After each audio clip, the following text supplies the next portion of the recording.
Hello everybody, welcome back to Easy Weeknight Cooking with Heart's Desire Spice Blends. And what are we going to do tonight? Baked beans. This has been a recipe I've been working on for a long time and I get to share it with you. Sweet! So, what are we going to be needing? First of all, we are going to be needing 2 cans of some sort of beans. I like pinto beans. And they're classic for this, right? We're going to be needing 6 ounces of tomato paste. We are also going to need 2 tablespoons of molasses, 3 tablespoons of brown sugar, totally optional. It does work without it.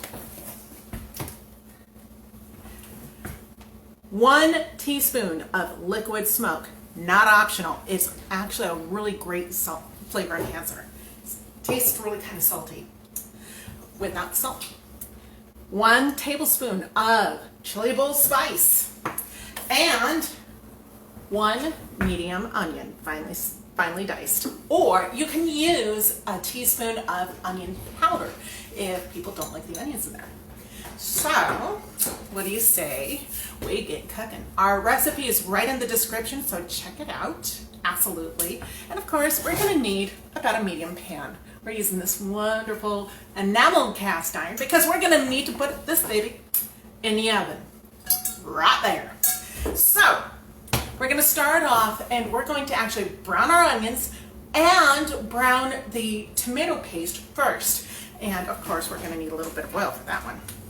Now, if you're doing this the quick and dirty way, you can actually skip this step, but it actually creates a little bit more caramelized flavor, which you're going to absolutely love later. It kind of steps things up a little bit. So, we're going to turn our burner on high to get things sauteed. A little bit of oil, only enough to really saute the onions while this heats up. This is on a high heat right now. And we're just waiting for that oil to heat up so that we can start browning our onions. So I'm opening up the tomato paste, and tonight I got a question from somebody.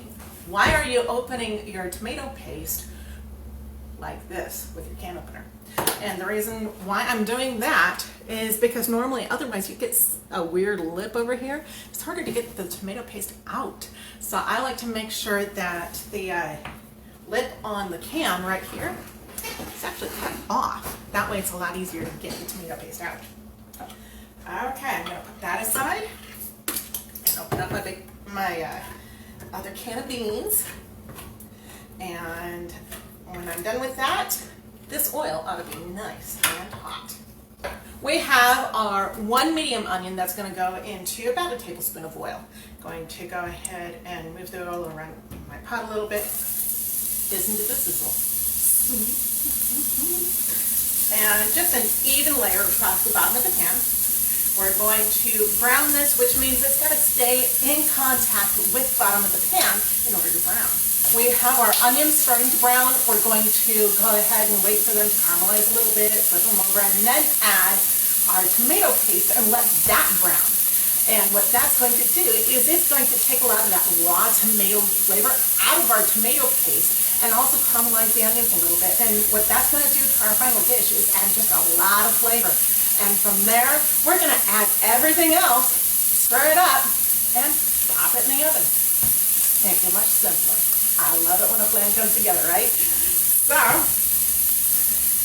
we have some browning happening. I'm going to turn over the onions. We've got what I like, one of my favorite things happening here. A little bit of fond on the bottom of the pot.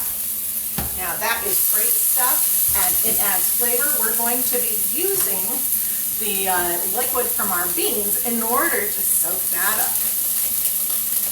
And it's going to add to the pot. So go ahead and put your tomato paste on in there. And you don't want to waste a bit of this stuff, really. Turn this down, just a skosh down to about medium-high heat. And we're going to put the tomato paste in contact with the bottom of the pan. Stir things up. And we are going to brown our tomato paste. And once it starts getting to, a semi-deep red color, then we know we are great. And like I said, we're just kind of getting some of that raw tomato taste out of the tomato paste. Now, oh yes, I smell that caramelization happening. So, it is time for a little bit of liquid from our beans. I'm going to go ahead and pour the whole thing in there. There we go. And what I'm going to do is I'm going to let the liquid from the beans actually start to hydrate the fond on the bottom of the pot. And I'm going to scrape that up. Oh yeah.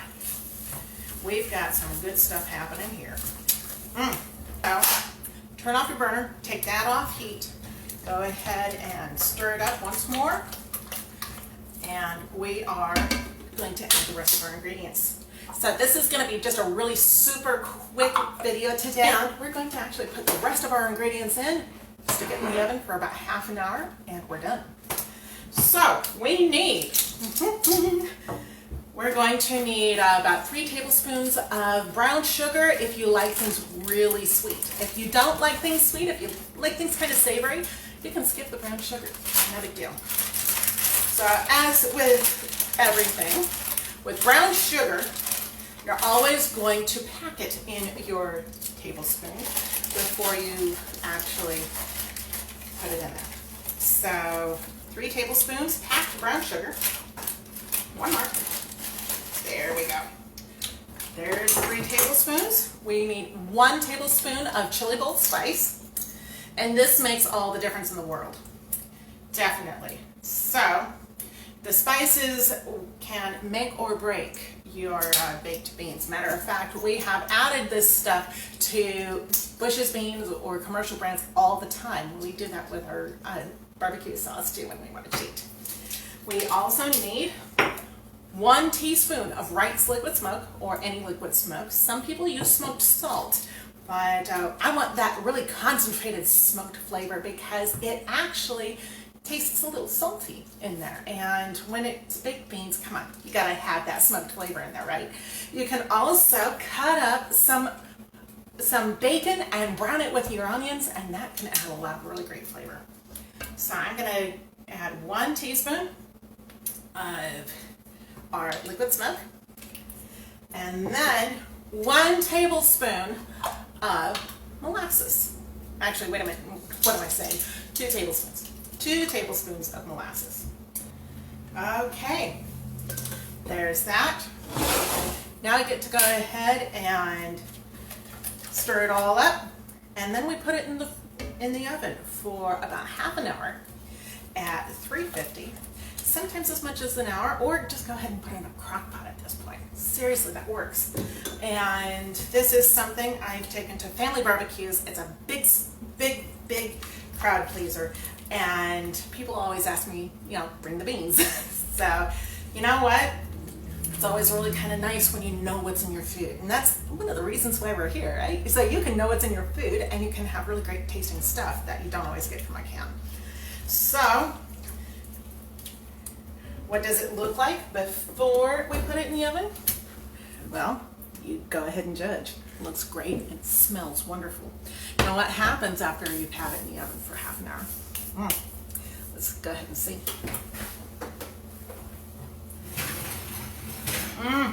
Oh yes.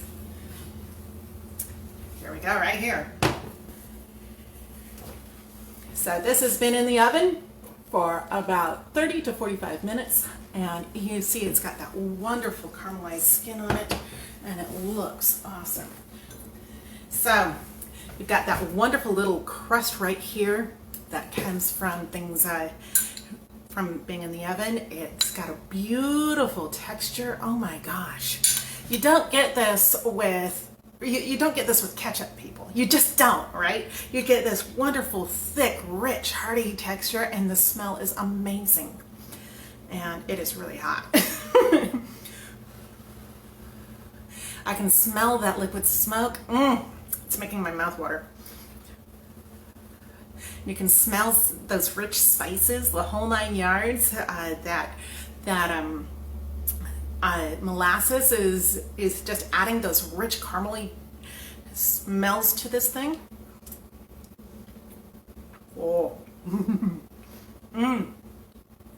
Oh yeah. And then you get this little bit of heat right back here, and not a ton, but if you want more Tex-Mex heat, you just add a little bit more. Either that or add some cayenne. My favorite for using with this stuff is actually Indian cayenne. It goes about 40,000 units on the Scoville scale, but if you really want things hotter, go for African cayenne. It's about 60,000 units. Oh my gosh, this is so good. So, from our kitchen to yours, we have really great baked beans that go together just in minutes. And so what did we do? We used 2 cans of your favorite kinds of beans. I like pinto. You can go ahead and soak some beans and cook them if you like that way, but go ahead and 16 ounces each. Reserve some of the liquid that you cooked them in and make your beans to, whatever consistency you like. 1 medium onion, 1 tablespoon of chili bowl, 2 tablespoons of molasses, 1 teaspoon of liquid smoke. Am I missing anything? 3 tablespoons of brown sugar or to taste. Now this batch right here doesn't have any brown sugar, and it is awesome. So go ahead and saute your onion and your tomato paste to make sure that you don't have a raw taste to things. Add to the flavor dimension and bake the rest. Bake everything at 350 for about half an hour. So from our kitchen to yours, keep things tasty, and remember, chili bowl's on sale this month.